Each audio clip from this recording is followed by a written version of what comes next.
Test, test, test.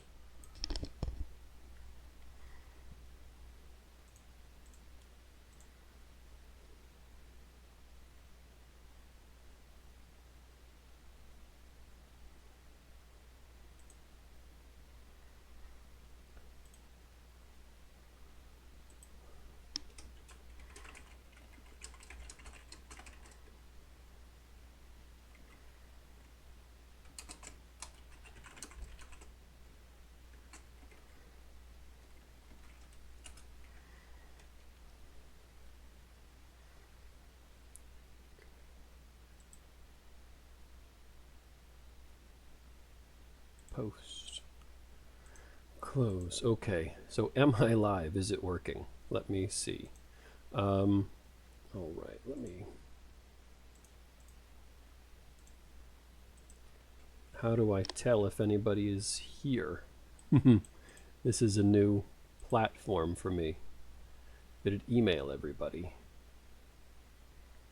Oh, 31 people viewing. Okay, it worked. And I see a chat. That's amazing. All right. Fantastic. Wow. So in the past, I hadn't done Substack Live because it was only on the mobile app. And now they have a desktop version which can connect to OBS Studio. So I can have my background filter and all that stuff. And I can see the chat now. So Darren Tiji with a European name said, yes, it's working. Would you guys rather have me do a question and answer session, or would you rather have me just go through and spend some time filtering out my new idea list? What do you guys think? And is there a delay? Is there some delay between what I'm saying and what you see? Let me just change my settings here to candlesticks and the RSI.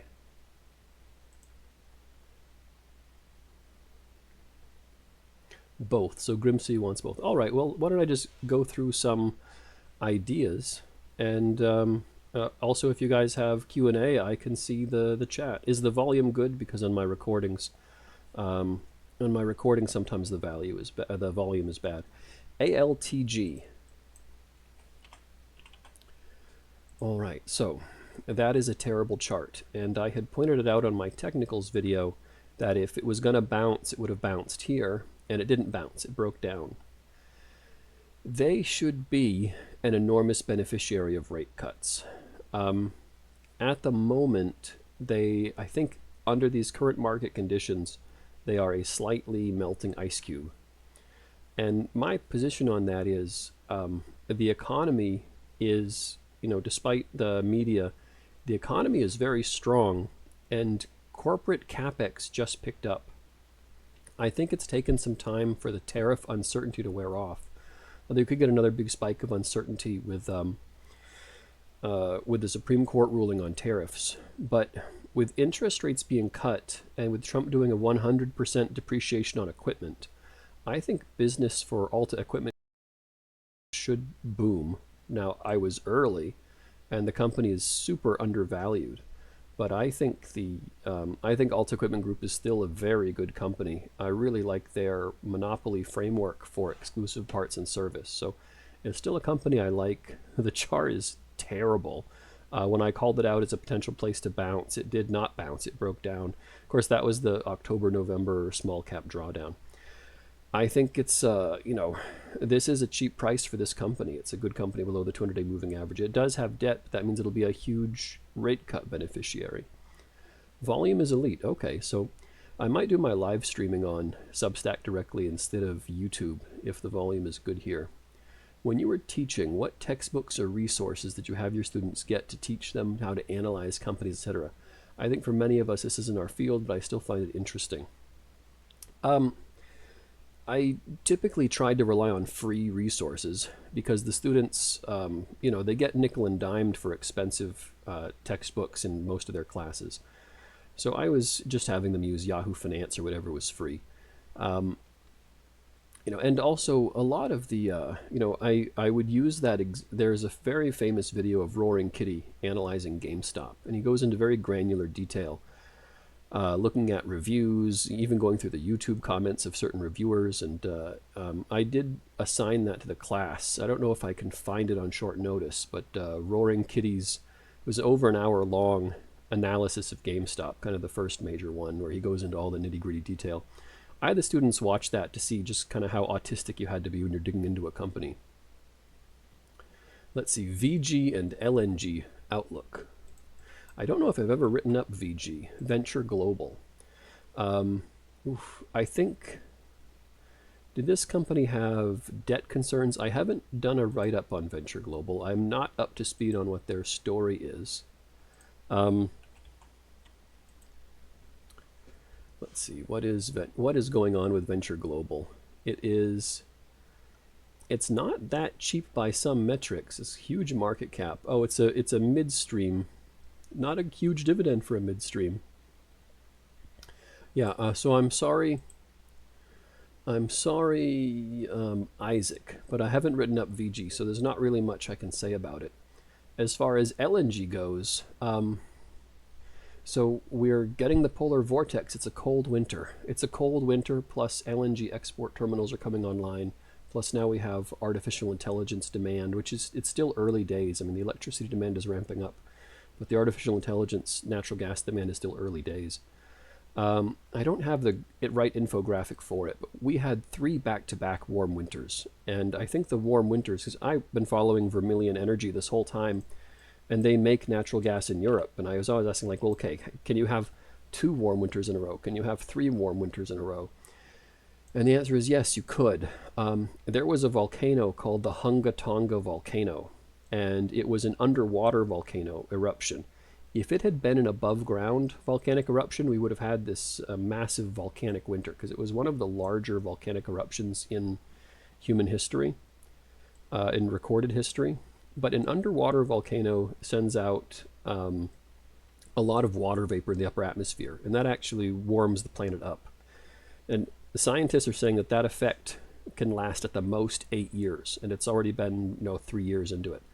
So I think that the 3 warm winters in a row, I think we're getting back to normal winters, and that should be very bullish for natural gas. I think natural gas now, they can bring more supply online, which should be good for AC/DC. But I think the streak of warm winters ended, and I wrote about my Substack in September because the Atlantic hurricane season was very weak, and that's usually a good sign of a colder winter. The chat is... So that's my take on LNG. Portillo's. So I love Portillo's. I think it's a tax loss harvesting victim. But I have a suspicion that tax loss harvesting, I think the worst is probably over. I could easily be wrong. But I think the tax loss harvesting got done in November this year. I think people tax loss harvested early. And I'd spent the last few months adding to my Abacus Life position, or my Abacus Global Management, which is still my #1 buy. But that position's just about full, and I'm ready to start adding to Portillo's every week. I mean, their operating cash flow is strong. They have a new chief marketing officer. I don't think they have the new chief executive officer, but the interim guy he's got his restaurant, bona fides. He's not a slouch, and they'll find somebody good. They have a deep bench of talent. One of the really bullish things about Portillo's is how many really world-class executives they get, because they see the opportunity here. They know they could be there for 20 years for this amazing growth story. And I think they have the chief strategy officer of Chipotle. I mean, they've got a lot of high caliber restaurant people for a, it was a 90 location, now it's a 100 location chain. And they've got this world-class deep bench of talent. But I think their rough year was because their chief marketing officer got poached. And now they have a good chief marketing officer that's going to come in there. So I don't know if it's this upcoming quarter or the next one. And also just the January rebound from tax loss harvesting. If the tax loss harvesting started maybe $6.50, I think we could get back. If it's just the rebound after tax loss harvesting, I could easily see the stock getting back to $6.50 before the end of January. That would be my kind of base prediction. I could be wrong. All this stuff is easy to be wrong about. AC/DC. So AC/DC. Now, it's above the 50-day moving average for the first time in a long time. Well, I take it back. So this pop was from one of their competitors, ProPetro, getting a data center contract. And AC/DC, I don't believe, will get a data center contract because they gave their power gen equipment. They swapped it with Flowtech for equity. So Flowtech might get a data center contract, and ProFrac owns a big chunk of Flowtech, but I don't think ProFrac will get a data center contract. But they have disproportionate market share in the Haynesville, and the Haynesville is pure natural gas. We're in this very weird position where oil is weak and natural gas is strong, and that is something. I mean, I thought oil would have strengthened up a long time ago, and I've been wrong about oil, or early, early or wrong, take your pick. But natural gas is strengthening. I don't know if the strength in natural gas will last after the winter. So we might be back down to $3.50 natural gas even by March or April, who knows. But in the short term, there should be a lot of beneficiaries in the natural gas space. I mean, ProFrac Holdings, once they start having some positive year-over-year comps, if you look at the rig count, if I go to oil price, look at the rig count, I'm pretty sure the frac count bottomed out. Let's see, frac spread. 1 year. Where is this frac spread? So oil rigs, gas rigs, all rigs. So yeah. So this is the number of active frac fleets. And the number of active frac fleets bottomed out in August and September. And since then, we've had a higher number of frac fleets active. So I think this is going to prove to be the cycle bottom, that the cycle bottom was in August. Now, it's not back up to levels it was even in March, had 215 frac fleets. So we're not even close to the levels of March. So I think ProFrac Holdings stock price is going to do really well when you get positive year-over-year comps. And positive year-over-year comps is, it looks to me like that's still 3/4 away. But then at the same time, natural gas prices are high. So maybe the market's smart enough to figure out that the gas service companies should do well because natural gas prices are rising. Maybe they won't wait until the rig count is high, or this is the frac fleet count. So I don't know. I really like ProFrac Holdings. Maybe I have Stockholm syndrome from an abusive relationship, but I'm still holding, and I like it. It's gonna work eventually, I believe. VG has crazy debt. Melvin says, hey there. SBSW, I love Sibanye-Stillwater. I was supposed to be on a podcast last week, but they canceled at the last minute for Sibanye-Stillwater. It had this huge rally from $3.50 to $10, and it's spending some time consolidating. Now, gold is moving sideways, but platinum is breaking out. So now this company, I think it's on its way to $30 a share or more. But I don't know how soon.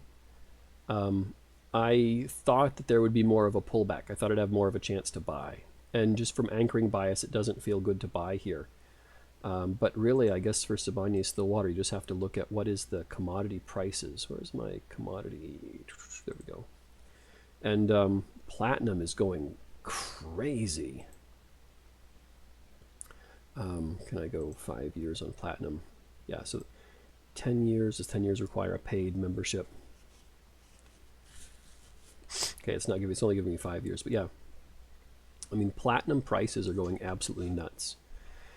Palladium, less so. I'd have to look up palladium separately. So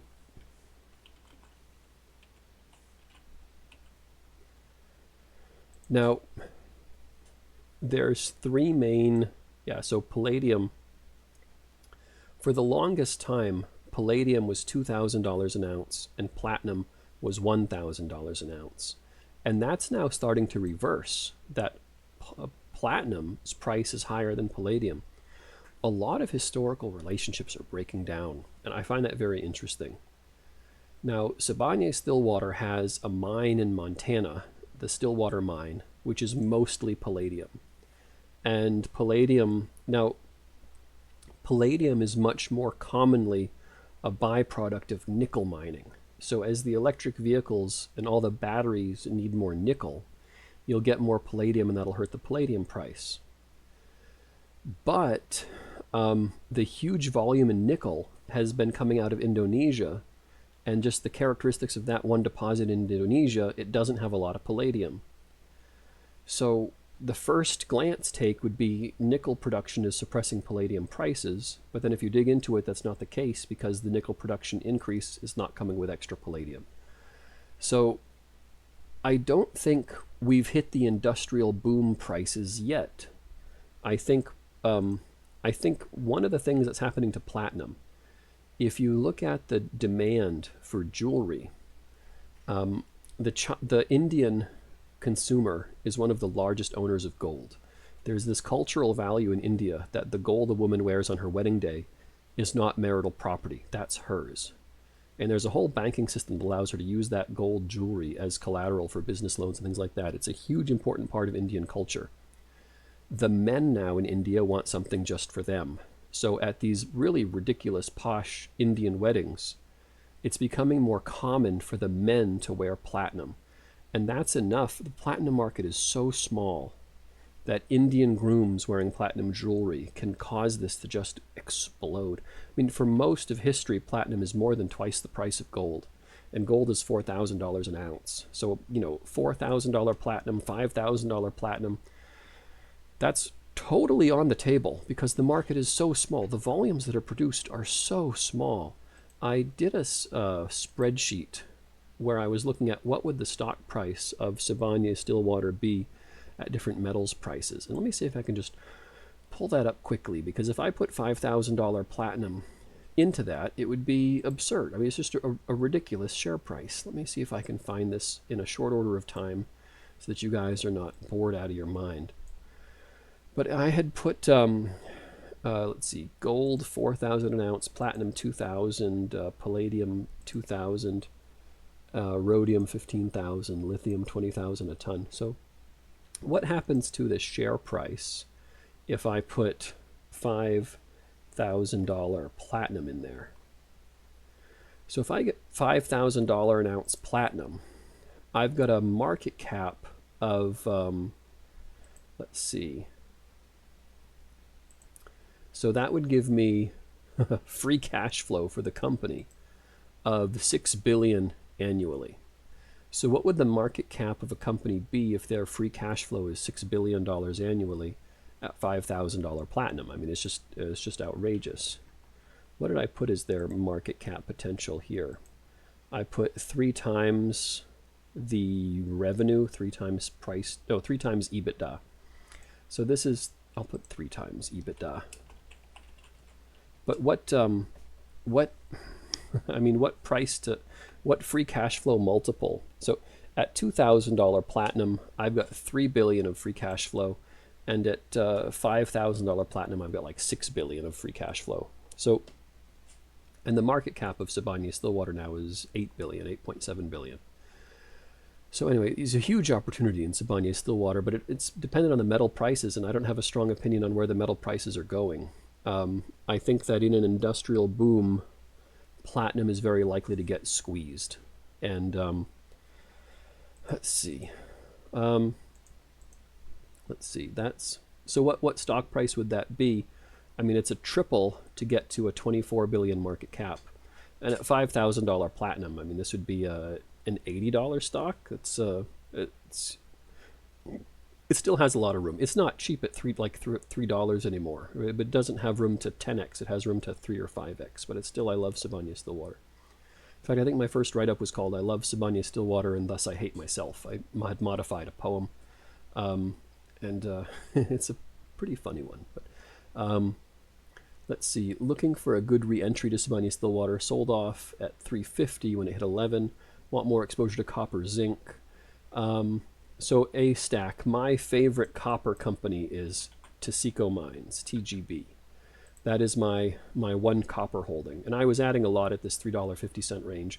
It's still cheap for what it is at $5.30. That's my favorite copper situation. So Dave says, thoughts on American Care Act extension. Thinking midterms coming, Trump can't handle not extending. So one of Trump's first platform points was repealing Obamacare. And I think you see Trump pushing the Senate to overturn the filibuster so you can actually get some laws passed. Trump has had 0 laws passed because there just aren't any moderate Democrats who will cross the aisle to make 60 votes in the Senate. The Democrats are willing to go totally lockstep. I mean, you can get a Republican to break party ranks at the drop of a hat. Getting a Democrat to break party ranks is a major news event, and it destroys their career. Both Kyrsten Sinema and the guy from West Virginia, Manchin, both had to retire. Their political careers were over because you can't break ranks with the Democrats and still have a career in their party. There's 0 room for having an opinion of your own. You have to be 100% in their cult. Like it's crazy stuff. So Trump, I mean, you can't have the U.S. spending 13% of GDP on healthcare and get the economic growth that Trump wants. I think the Eye of Sauron is going to, right now, it's focusing on things like trucking and immigration. I think it's going to focus on the healthcare problem. And there's already some move for this for pharmaceuticals, trying to get Medicare and Medicaid to pay less for pharmaceuticals. But the costs have to come down, and the costs are up because of this bloated bureaucracy to handle all of this insurance and government programs. I mean, just the cost to go to a doctor is not nearly as much as the cost to handle all the administrators that push paperwork around. So my thoughts on the Affordable Care Act, I think healthcare change is coming. I don't think they're going to just kick the can down the road and throw a bunch of money at the problem. And also I don't think Trump relies on that many really lower class voters. I mean, the Democrats are supposed to be the party of the poor, and so I don't think Trump was counting on those votes anyway. So I am not confident that there will be an Affordable Care Act extension. I think the Affordable Care Act is on the chopping block in some form, in some way. And I think with the midterms coming, the odds are so good that we're heading into a massive economic boom for 2026 that I think the midterms are going to be less close than people think. Especially with, you have now tax refunds. So there's going to be a huge spike in tax refunds because no tax on tips and no tax on overtime in future years that'll affect each individual paycheck. But for this year only, it's coming back in the form of your tax return. So consumer spending, which normally grows 4% a year, is going to grow 8% in the first quarter of 2026, which is just around the corner. That is a huge, giant pile of cash in consumer spending. On top of that, you have interest rate cuts, you have industrial capital expenditure increasing. Trump has 100% depreciation on equipment purchases. That's going to be pretty big. You have the tariff uncertainty coming off as soon as we get a Supreme Court ruling and everybody knows where the tariffs are going to be. So I think the economy is going to be and also Scott Bessent is deregulating the banking system. That's going to re-lever the banking system. That's going to hit about the summer of 2026. That's a very easy money policy. And then you have wages rising and rents falling from the immigration, 2 million self-deportations. You've got your rents falling for 4 months, and you have private sector wages up 5.3%. So the odds of an economy that's going to rip everybody's faces off, I think it's coming pretty soon next year. So I don't think the midterm election hinges on spending a bunch of money on the Affordable Care Act extension. I think Trump might actually fight on that. What's my views on diversification? So I think Howard Marks has this really great line that you think of ping pong, and if you ever watch like the Chinese Olympic athletes play ping pong, this is serious competitive game, and they really smack the ball, and they like try and hit it just at the corner of the other person's table so you can't possibly return it. It's a very high skill game.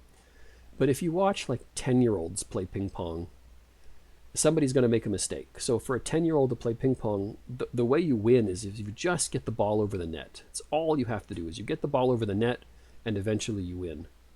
And Howard Marks said investing is like that. Like, it's like playing ping pong with 10-year-olds. If you just get the ball over the net, eventually you win.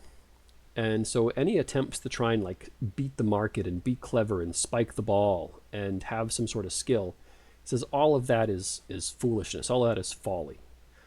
But then just like Warren Buffett, it's that do as I say, not as I do. Then Howard Marks says, well, you know, in my career, eventually I got good enough. So there were 3 times in my career when I spiked that fucking ball.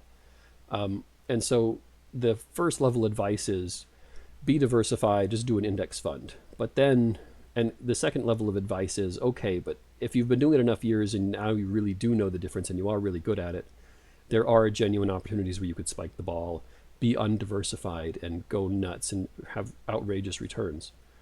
Now, when I was new at investing, I was under diversified and I also made mistakes. So if you're going to make mistakes, it's good to make mistakes with small positions. So, and I don't know if I'm good enough at it yet to now have really big positions when I have strong conviction. Right now, so Open Door started out as a 3% position. It's grown to a 15% position, and I haven't trimmed very much, so still a 15% position. I wouldn't have bought it up to a 15% position, but I'm happy to let it ride. I don't want to cut the flowers to water the weeds.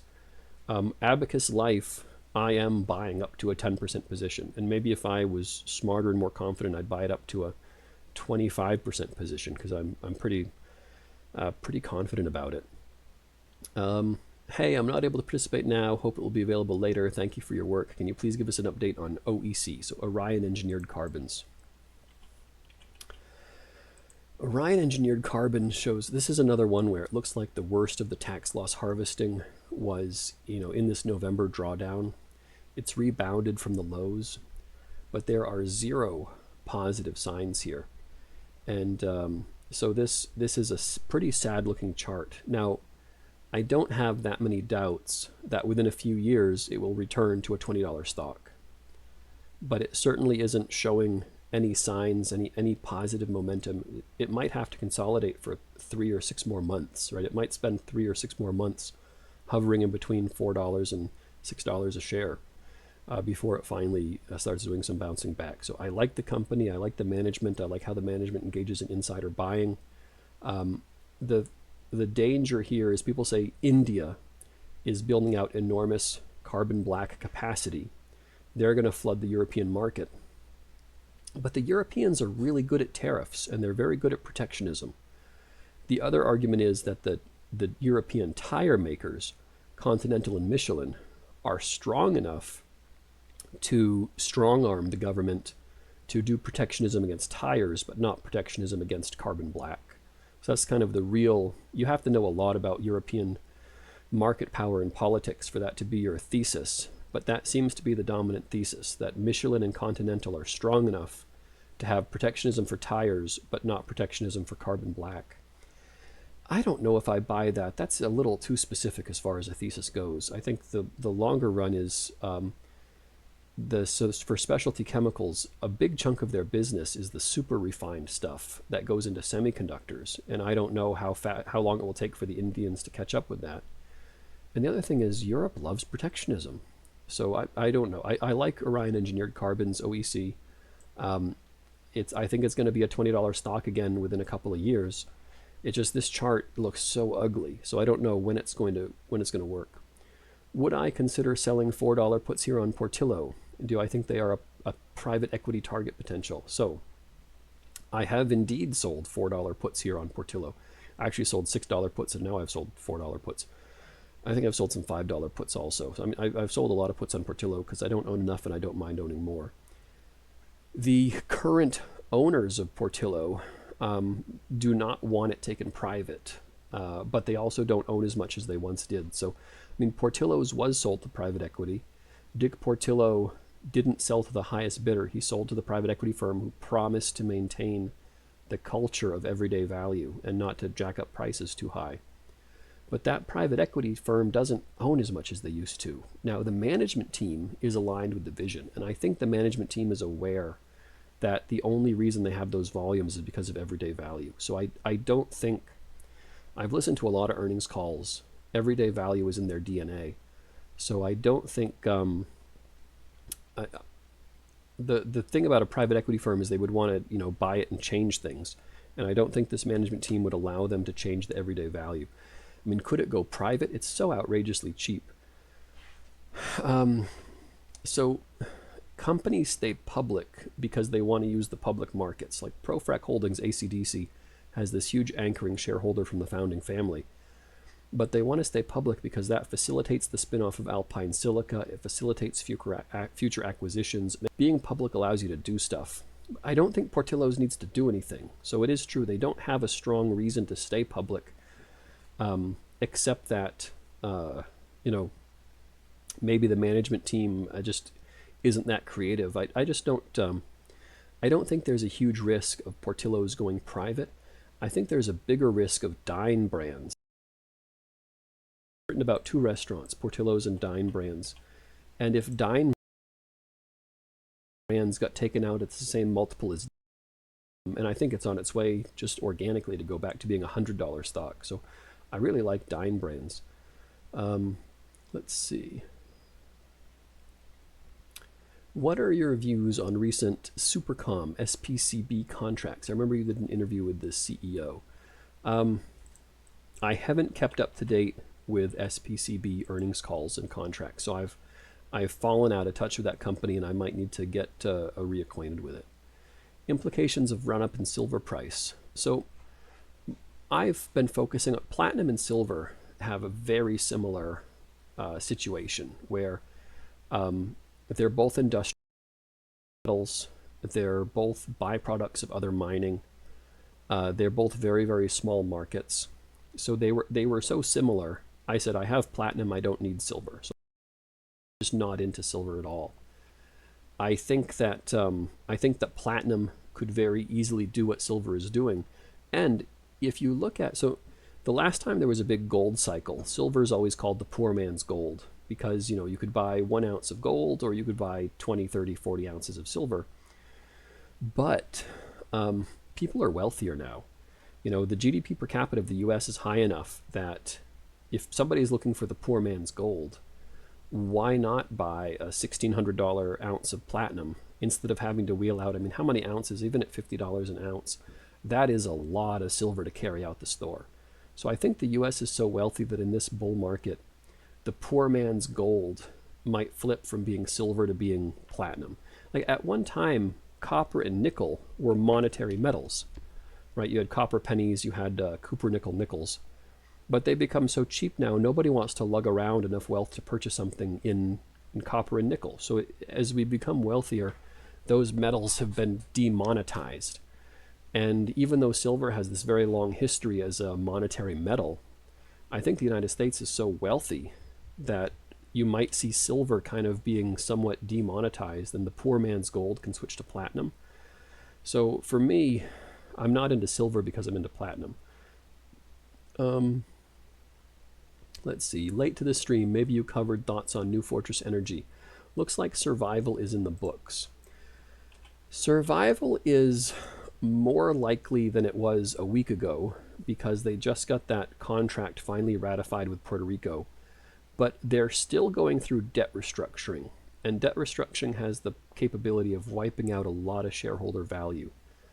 But they're doing smart debt restructuring, and this had to have been done in advance. The debt that's being restructured is part of an entity that's domiciled in the UK. And UK has a special type of debt restructuring that's much more shareholder friendly and is also not technically a bankruptcy. So they're not in Chapter 11, they're not in Chapter 7. They're doing this, and I forget the term of it, but it's a UK debt restructuring, which traditionally leaves much more value for shareholders and is less friendly to the debt holders. And that was obviously done in advance by Wes Eden planned it for that contingency, but it's still bad, right? It's kind of like a best case of a bad scenario. There are still a few things. They could still get that FEMA contract. They're owed about $600 million from FEMA. That has been way too late in coming. They could announce a data center contract. They have a parcel of land in Pennsylvania on a pipeline, and they have excess turbines from the Puerto Rico build-out. So they could announce a data center contract, which would just send the stock price going crazy and rip people's faces off. I would not short this thing because... and then what else? So news of a favorable debt restructuring. Now that Puerto Rico contract is in, the original contract was for 15 years, and the one they finally agreed upon was for 7 years. And the reason why the 15-year contract would be so good is because that could become, something like a collateral for a loan, and they could do a refinancing. If they could turn some 12% debt into 6.5% debt, they would save so much on annual interest that they would immediately be profitable. That $2 billion of 12% debt is a problem. And if they turn that 12% debt into 6.5% debt, I think that alone makes them net income positive. But they need that refinancing. And I don't know if the 7-year Puerto Rico loan is enough to get really good refinancing. So let's see, all the catalysts that could send this thing to the moon. So the debt restructuring could, the British judge could just wipe out half of all shareholders, or maybe even all of the shareholders, because the debt is so bad. So it still could be a zero. But you could have the FEMA money come in. You could have a data center contract announced. You could have a favorable restructuring, or you could have a debt refinancing, or you could have the Nicaragua revenue start coming in. Any of those things are, so there are a lot of potential positive catalysts for this thing. I would not short it, but I am aware the risk reward here, there is a lot of risk. This thing is still has some stank on it. This is not anywhere near a safe thing. I stopped talking about it on my Substack because the risk reward was bad. I mean, if you look at a company like Lovesac, which I have just written about in a paywalled article, that has the potential to be a 10x. Like Lovesac could 10x, and they're not being restructured, and they're not fighting with the government of Puerto Rico, and they're not doing all this stuff. Like they're debt free and cash flow positive. So, and growing at 24% year over year. So if you have a potential 10x at something that's debt free and cash flow positive, then a 10x at something that might go bankrupt is a little less appealing. So I haven't been writing about New Fortress Energy as much anymore because the risk-reward relationship is still not great. But it's like not inevitably bankrupt. There are really likely positive things that could happen, but they could also go bankrupt. I could totally see Obamacare becoming Trump care. Yeah. Trump is really, Trump was always a New York Democrat. He was always a pro-abortion, anti-gun, and now either he is talking up the crowd or he has changed his position somewhat.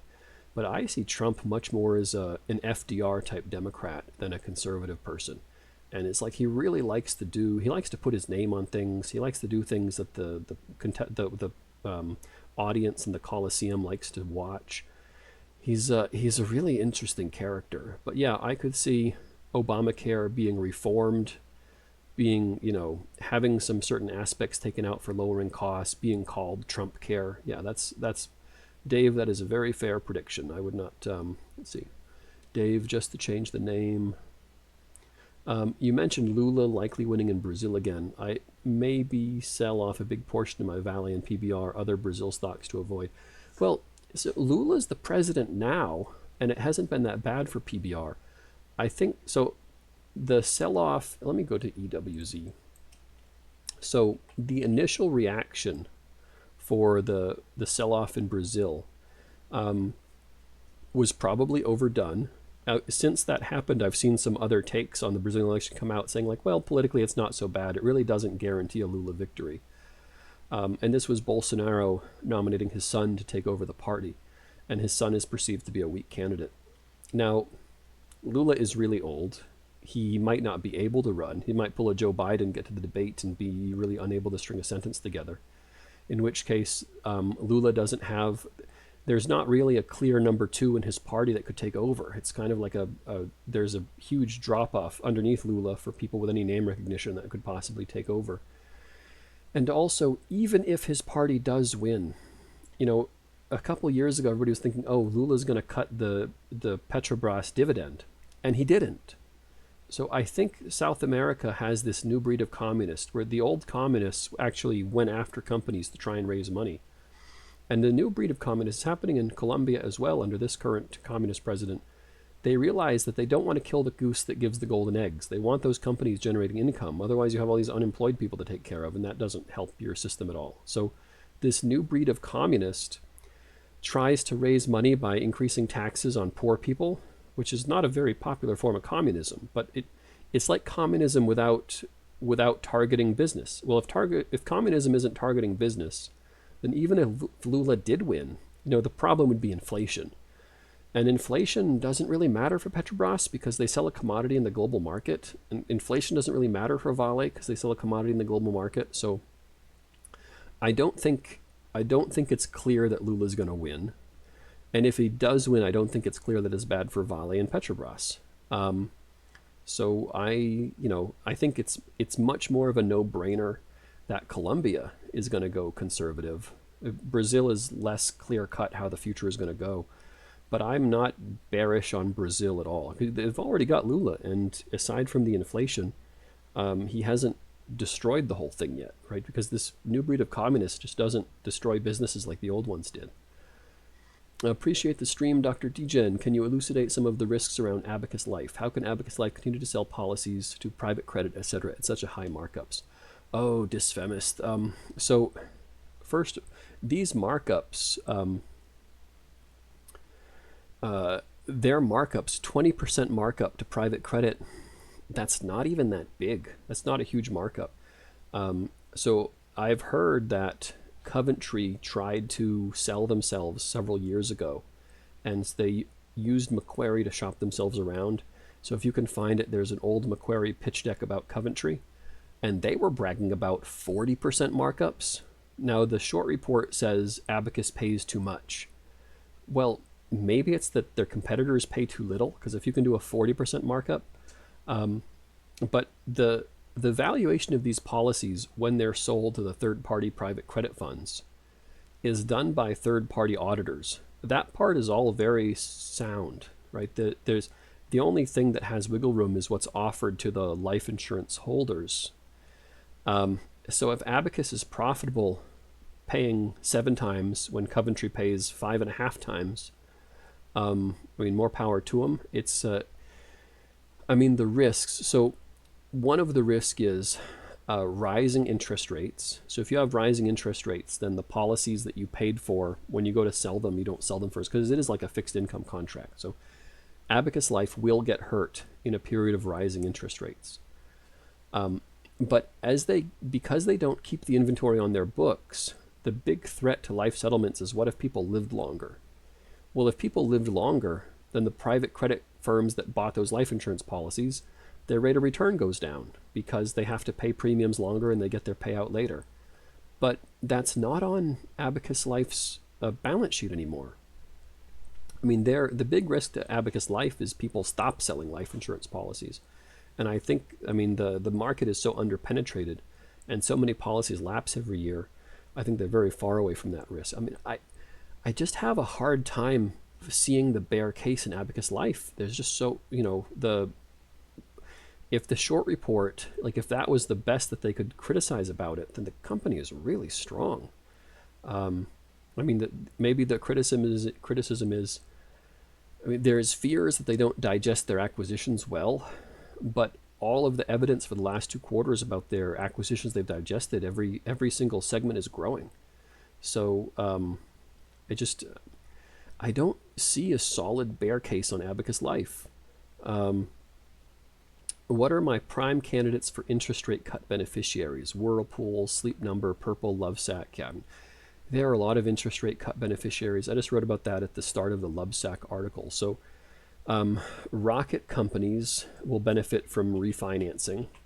So rocket companies is an interest rate beneficiary. Kind of everybody knows that one. It's probably already pretty well known. So anything in housing transactions, so I'm less bullish about the home builders because of the deportations and self-deportations. But anything about housing transactions, so I like Douglas Elliman for high-end real estate transactions. I like Open Door for increased real estate transactions. And then all the furniture and mattresses. I like Purple better than Sleep Number, but Sleep Number might do fine on higher volumes. I like Lovesac, even Hooker Furnishings, although I like Lovesac so much better. I don't have a favorite appliance company. I haven't looked at Whirlpool. So as I've been waiting for this interest rate cycle to turn, I was a couple years early. I found a couple companies that had since went bankrupt. So the Container Store and Conn's was an appliance store.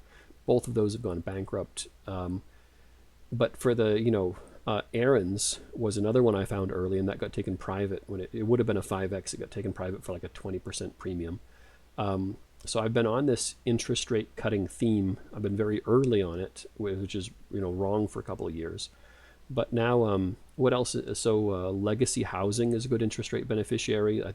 That one, when I look at my portfolio and I look at all the torquey things, having this company is trading below price to book, and they haven't had a GAAP net income loss quarterly since they were founded in 2005.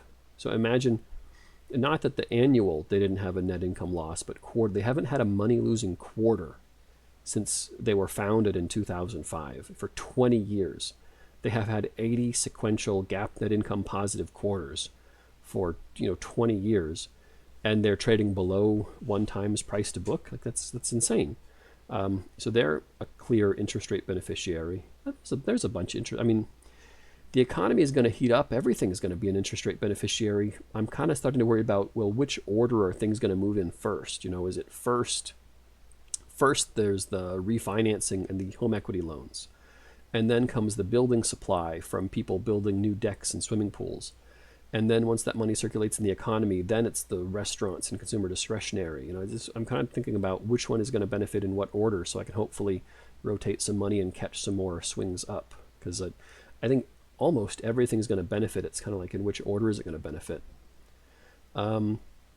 Thoughts on Ashland and Ashted technology. I don't think I've written about Ashland. I might need to add that to my short list. Ashland Global Holdings and Ashted Group, AS. I am not familiar with either of those. I'll write that on my short list for companies to look at, but that's not something I've done a write-up on. So sorry about that. Golden Ridge Alpha. My Google Docs is loading very slowly. I want to write that down on my short list. But, well, Google, for all of their resources, they're not loading very quickly. Okay, so my new idea list, Ashland and Ashted.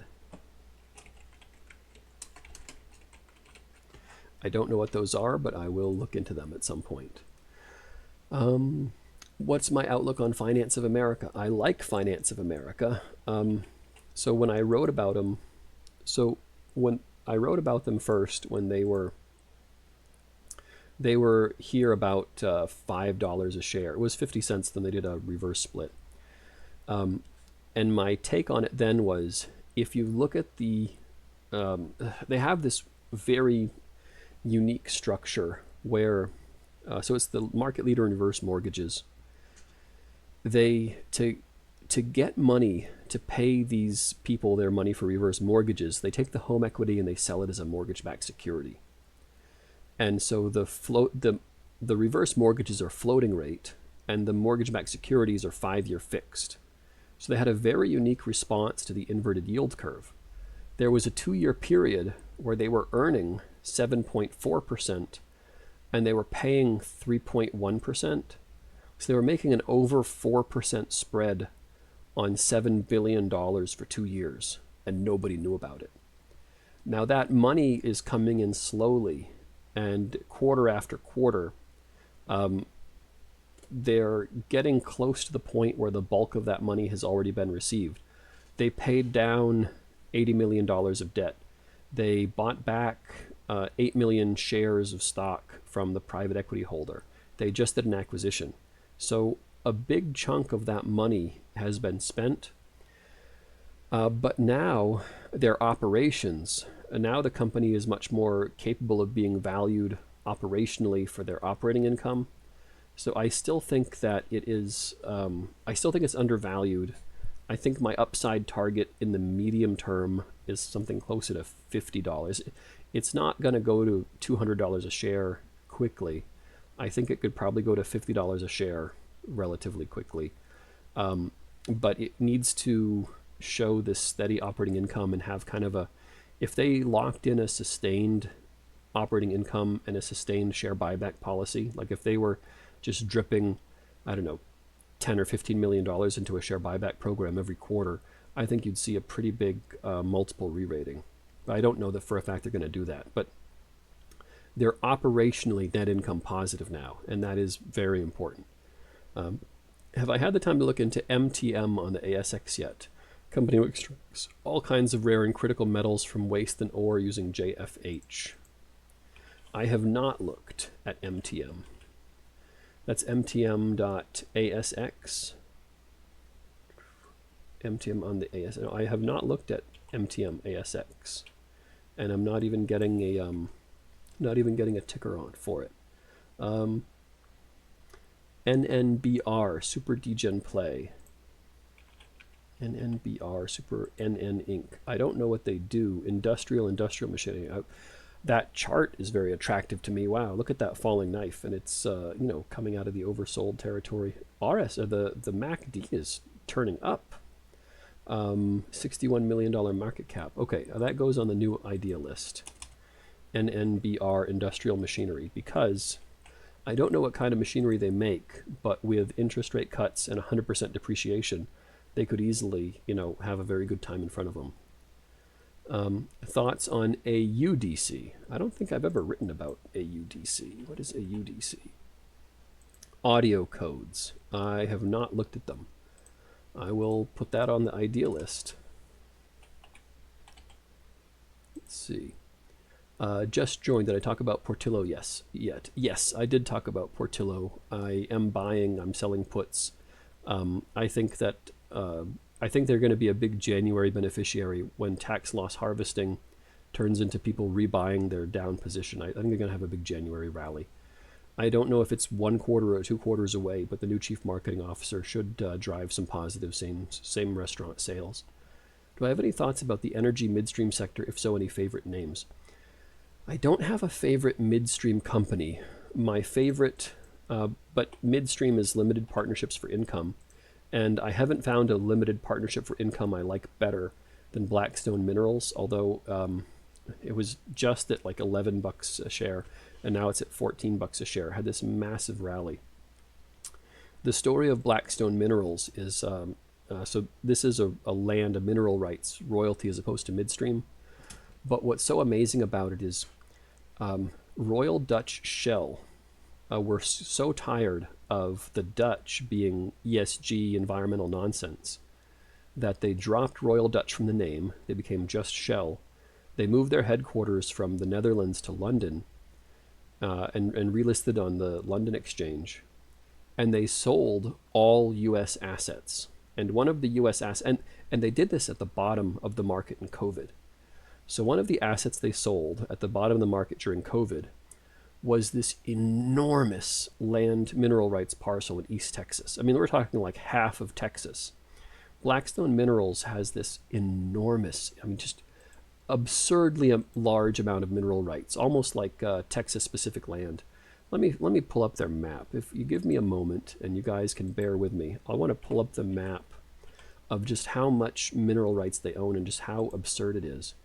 And it's enormous. And they bought it for a song, because again, they bought it from Shell when Shell was leaving the U.S. They were strategically divesting from the U.S. This doesn't do a good job showing it, because this highlights areas where they own a certain number of acres. Like if it's more than 20,000 acres in that area, it comes in this color. But they pretty much own the mineral rights for this just enormous swath of East Texas. There's massive. I mean, this is just an enormous amount of mineral rights. And so they probably can extract oil and gas there for 100 years. And when you have the ability to extract oil and gas for 100 years, if you only have 20 years worth, when you do the time discounting, then sure, you get in the dividend, you get the money, but next year the company's worth less because you have 19 years remaining, and then you have 18 years remaining, and you have 17 years remaining. So, you get a problem if you only have 20 years of reserve life. If you have 100 years of reserve life, then the dividend comes in and the stock price doesn't fall because the reserves aren't getting depleted. So Blackstone Minerals has just, they're almost like a Texas-specific land where what they own is so huge and they acquired it so cheaply that as long as you don't mind having the limited partnership tax implications, just buy as much of it as you want and enjoy that huge fat dividend. So I think so I don't have any midstream, but I don't think I'd find a midstream that I like better than Blackstone Minerals. So That's my take on midstreams. My main two holdings, so this is Grimsey saying my main two holdings are Abacus Life and a company called Accelerant Holding. It's a very interesting company. I thought you might like to look into it. So I'm going to write that down. ARX, Accelerant Holding. I will write that down. This is pretty good for idea generation. That wasn't my point, but I'm happy to do it. Accelerant Holding. And then let's see. The Ashes. Let's see. I have been adding LyondellBasell nearly 5% net asset value now and selling $40 puts. What's my current thought? So the really positive thing about LyondellBasell, there's a group of companies I write about called Probably Not a Value Trap, which is companies that have a huge dividend and I think have good odds of the dividend not being cut. And I don't have a good track record of being right about the dividend not being cut. But LyondellBasell does not want to cut the dividend because they have a very long history of paying that dividend. They have a debt covenant that says if their net debt to EBITDA ratio falls below a certain or rises above a certain metric, they have to suspend the dividend. And last quarter, what they really needed to show was 800 million of EBITDA, and they did. And next quarter, if they show $1 billion of EBITDA, then they're out of the danger zone. So there's one more quarter to go to be out of the danger zone for cutting the dividend. If they have $1 billion of EBITDA next quarter, then they don't have to cut the dividend, because after that, the $400 million EBITDA quarter will roll off. So they'll be out of the woods. They'll be in the clear. They've been cutting capex. They've been managing costs. So I think there's decent odds LyondellBasell is going to make it. I was much more skeptical about it before last quarter because I didn't know if because they went from 400 million EBITDA to 600 million EBITDA. Now they're at 800 million EBITDA. And if that pattern continues in next quarter, they're at $1 billion EBITDA, then they don't bust their debt covenant and they do maintain this 12% yield. And if they get out of the woods and they're doing 800 million to $1 billion EBITDA a quarter, then I think they're out of the woods and the stock price can recover. Now it's not my favorite because I love small caps. So my favorite is Orion Engineered Carbon and Advanced 6. I like both of those. And they all have terrible charts. There are no good charts in chemicals that I'm familiar with. There's all beaten down. I don't know when the inflection is going to start, but I think chemicals is still early. Let's see, HTWS Helios Towers, African equivalent of American Tower, but longer runway, some currency risk. So Golden Ridge Alpha. I am not bullish cell phone towers because of Starlink, because I think we're maybe 3, 4, 5 years away from all of our cell phones being through satellites, and there being no cell phone towers. And if there are no cell phone, I mean, what's the PE ratio on American Tower? It's like a PE ratio of 30. American Tower. What's the PE? Yeah, PE ratio of 28. I don't think we have 28 years to get a return on investment before there are no cell phone towers. I think that the ability of Starlink to eventually be a telecom company and have all like cell phone signal just be through a satellite network, I think we're heading pretty quickly to that. So I would not do cell phone towers. I wouldn't eat them in a box. I wouldn't eat them with a fox. I wouldn't eat them on a train. I wouldn't eat them in a rain. I do not like them, Sam I am. I do not like cell phone towers at all. Where do I see Crocs in 1 year? I see Crocs in 1 year. I think my take on Crocs is it'll be 150 within 1 year and 250 within 3 years because the share buybacks and the cash flow. And all they need is positive year-over-year comps, and then it'll be back to a growth trajectory. So yeah, that's probably a pretty short answer. What are my thoughts on ABAT, a technology development company that commercializes processes to refine and extract critical metals? CEO is one of the 14 people hired to build out the Tesla Gigafactory. Well, that is encouraging stuff. I haven't looked into it yet. American Battery. Now, I have a couple tiny positions that I do just to keep an eye on. And I did get a tiny position in EOS Energy. It's 2 years. I'll put it back to 1 year. So I haven't written about it. I have the tiniest stake in EOS Energy, which is another battery company. I am reluctant to write about it because I hit circle of competence problems. I just am not good at battery technology. I'll write ABAT down, but sometimes I'll spend 2 days researching a company and realize I can't write about it because I just don't understand it well enough. And I hit serious circle of competence problems. But the reason why I still love digging into it is because sometimes I'll dig into an industry and you'll find like this magic unlock. Like, I start digging into shipping and they say, well, you can see the order book. And as long as you know the order book of whatever ships are being built in that sector, then you know what that is going to do, right? It's you have the answer to the riddle. Perhaps add Venture Global to your list. Recent arbitration loss depressed share price by 50%. I think it's an overreaction. Okay, so they had a court case decided against them, and the share price is oversold. I'm willing to believe that. I'll put it to the list. VG is adding immense natural gas liquefaction capacity. Okay, so they're doing the export terminals. Link to MTM previously mentioned by someone. Tribute, TradingView. Okay, EOS Energy. Ross A is. I only have 2 positions I haven't written about. One is EOS Energy, and the other is Neptune Insurance Holdings. And this one is a recent IPO.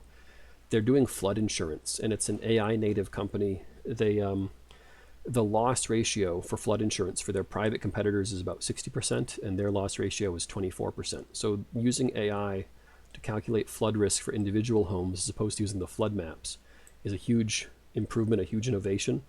I haven't written about it yet. And again, I tried to write about some insurance companies in the past, and I hit that same circle of competence problem. So I'll disclose to you guys that there are exactly 2 positions in my portfolio that I haven't written about. And it's EOS Energy and Neptune Insurance.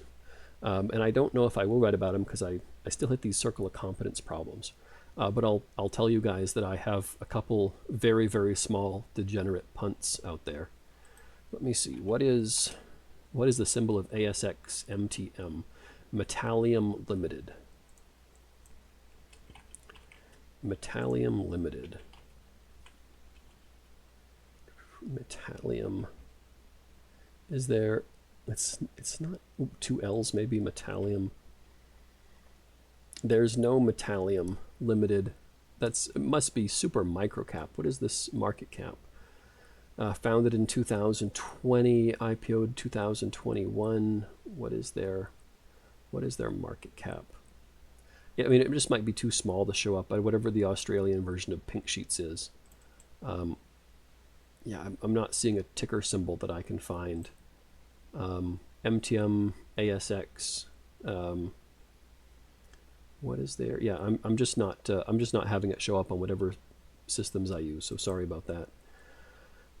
Well, I think we've been at this for about an hour now, so I might call it good. I'd like to thank everyone for coming and hitting me with their questions. This was the purpose of this was mostly to try out Substack's new desktop live streaming, because Substack previously had smartphone live streaming, and I don't do smartphone live streams. I'm a desktop for life. Ever since the Commodore 64, I'm a desktop dinosaur. So anyway, thank you guys for coming. I really appreciate it. And let's see if I can figure out how to end this. How do I? Oh, maybe it's here.